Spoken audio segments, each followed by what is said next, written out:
Good morning to all. Today we are discussing the topic called the Augustan Age. Augustan Age is synonymously called as the Age of Hope, as the Age of Reason, Neoclassical Age and Classical Age.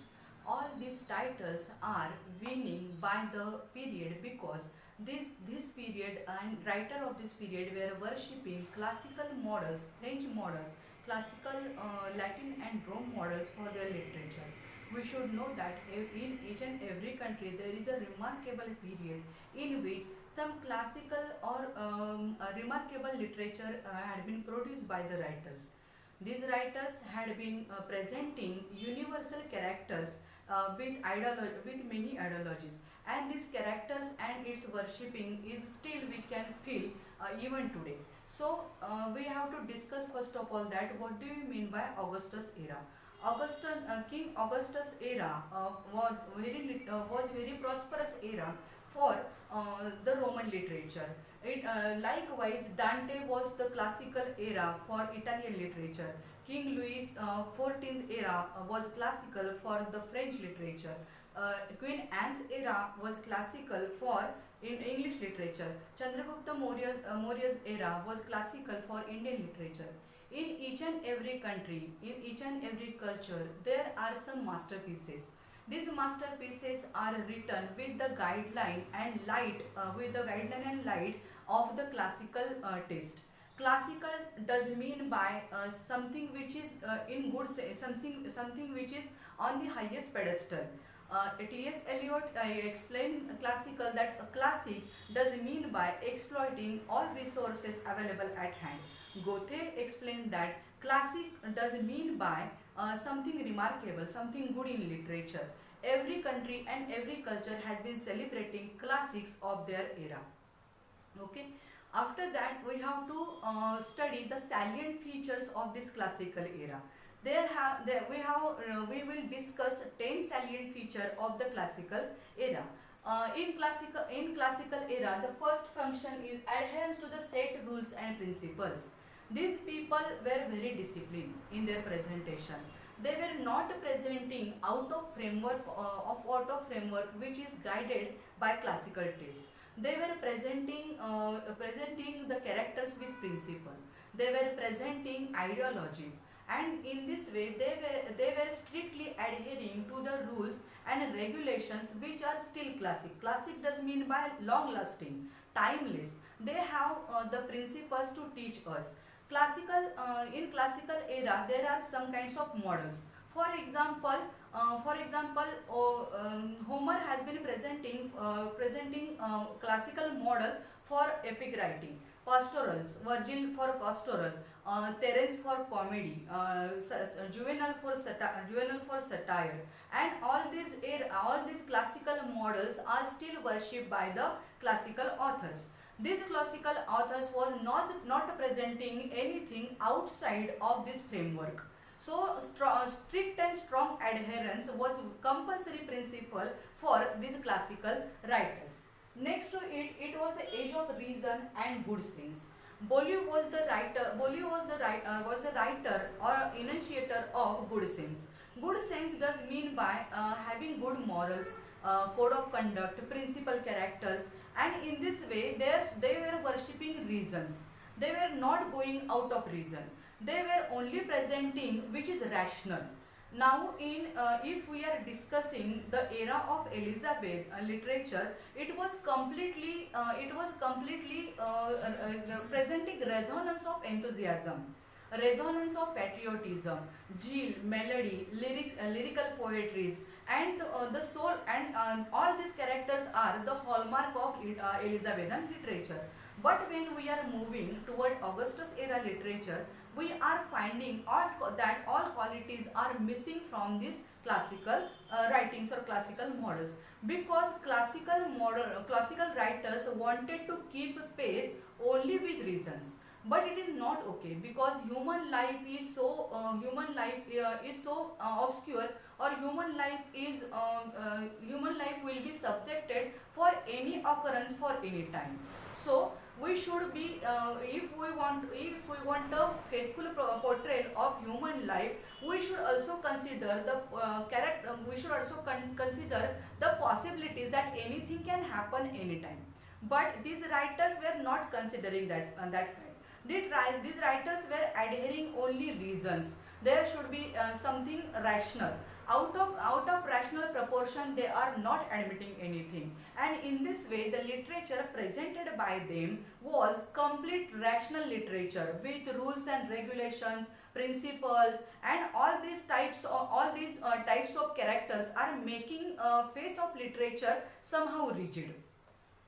Next to it, it was the age of Pope. Pope was the leading figure of this era. As we know that Dryden was the leading figure of Restoration era, and Pope was the leading figure of Classical era. Pope was suggesting nature methodized. In the sense, he wanted his writers or followers to be somehow tender with feeling. He wanted literary people not to follow the rules out of classicism.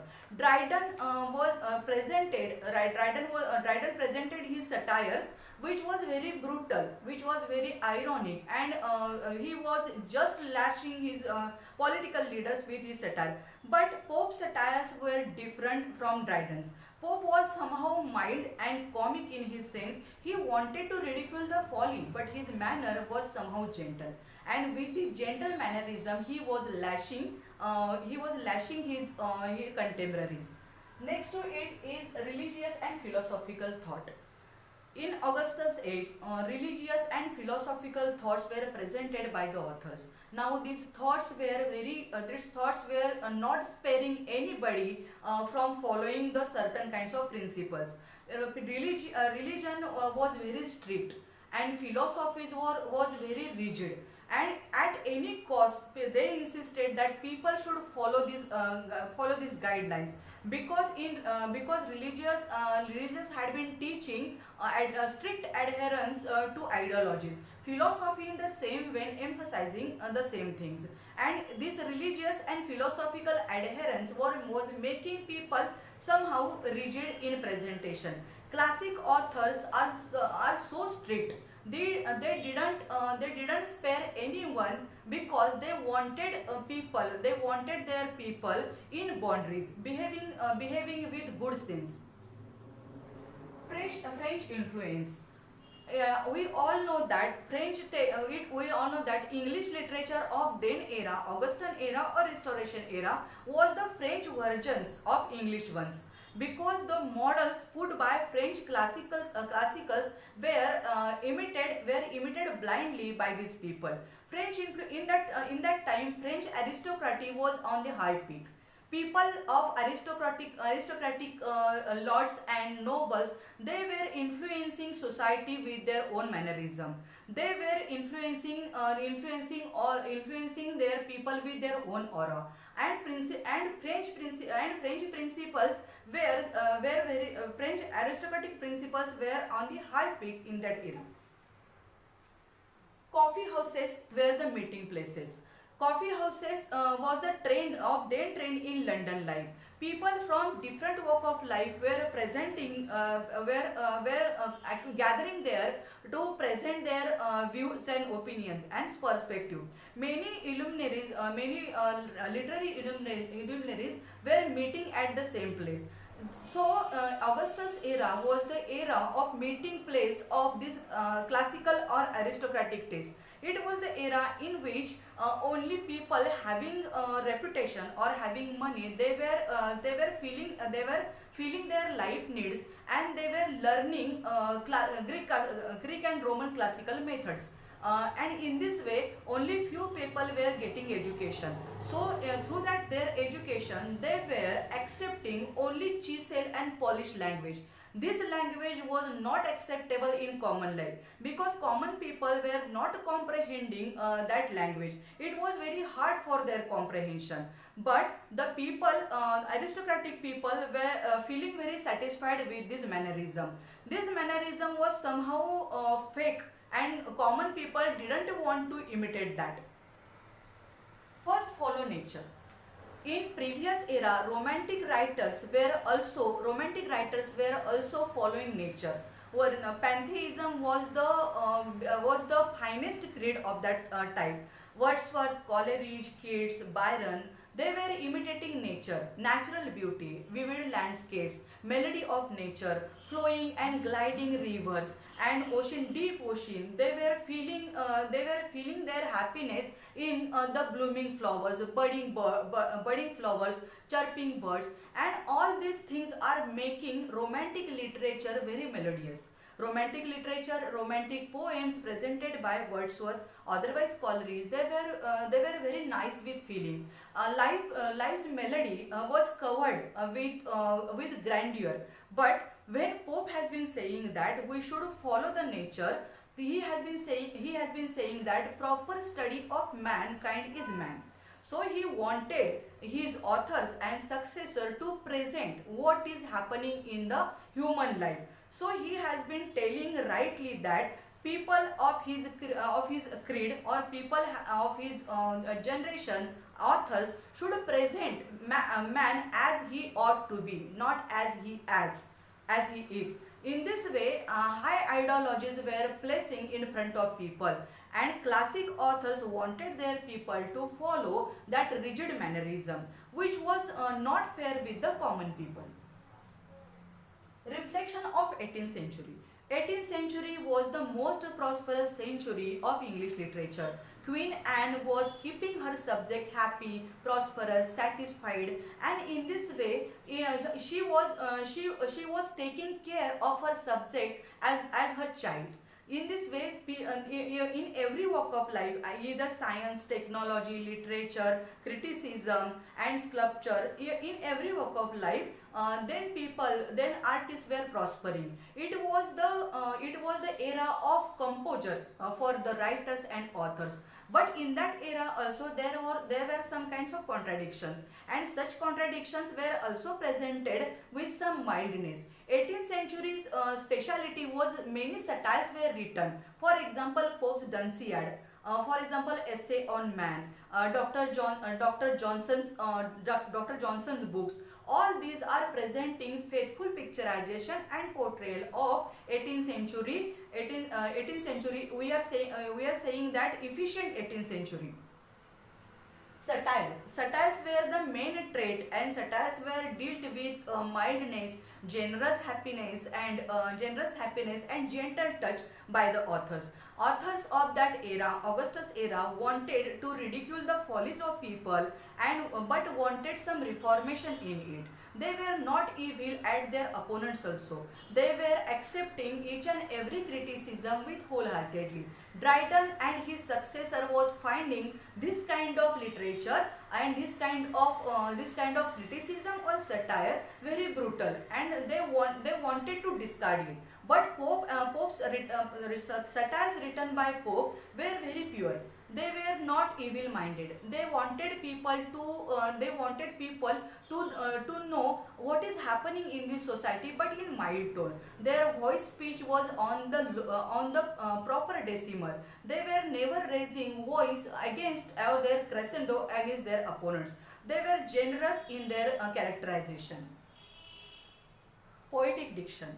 We all know that when have been writing poetry, they have been employing many kinds of imagery and poetic devices. It might be irony, paradoxes, otherwise similes, metaphors, hyperbole, exaggeration. Okay, but the people or the writers of Augustus era was against poetic diction.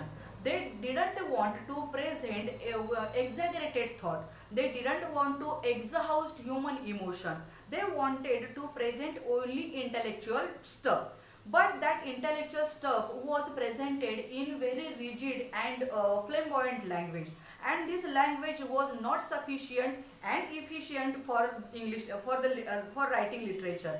In that simple and prosaic language, you can present mathematical statistics. But when you are writing literature, when you are writing any piece of art, you should be very melodious in tone. and in this way literature has been getting its tone. But in Augustus era, poetic dictions were discarded as a garbage thing by these authors. They wanted to write in plain mannerism. They wanted to remove all exaggerations. They wanted to remove extravaganza of emotion, and they stuck all their literature and all their artifacts with intellectual thinking. That intellectual thinking was very hard to grab by the people, by the then people, because people wanted some relaxation from their day-to-day life, and for that reason they wanted to follow literature. But when they were finding that the literature presented by classic era demanded total concentration and total absorption, ingrained capacities, and these capacities were very lacking in that people, because people were moving toward literature as the for entertainment purposes. But that literature presented was in plain language, prosaic language, and that plain and prosaic language was not suitable for literature. People were losing interest. Only intelligent class was valuing this kind of literature. The people who were capable to decode the classical theories presented by author, they were absorbing, they were immersing themselves with this knowledge stuff. But not all people. It was the retortion for the romantic people. Romantic writers or authors or poets presented each and every type of literature stuck with emotional fervor, stuck with extravaganza of life, melody, and pleasant explanations. But these qualities were totally denied by the classic author. Classic author wanted literature to fill with intellectual aroma, and in this way they were retorting back to romantic poets. It was the movement against. Now, if we are comparing to sum up the era, the qualities of Augustus era's writers were presenting many ideologies. They were feeling the social atmosphere with the intellectual aroma.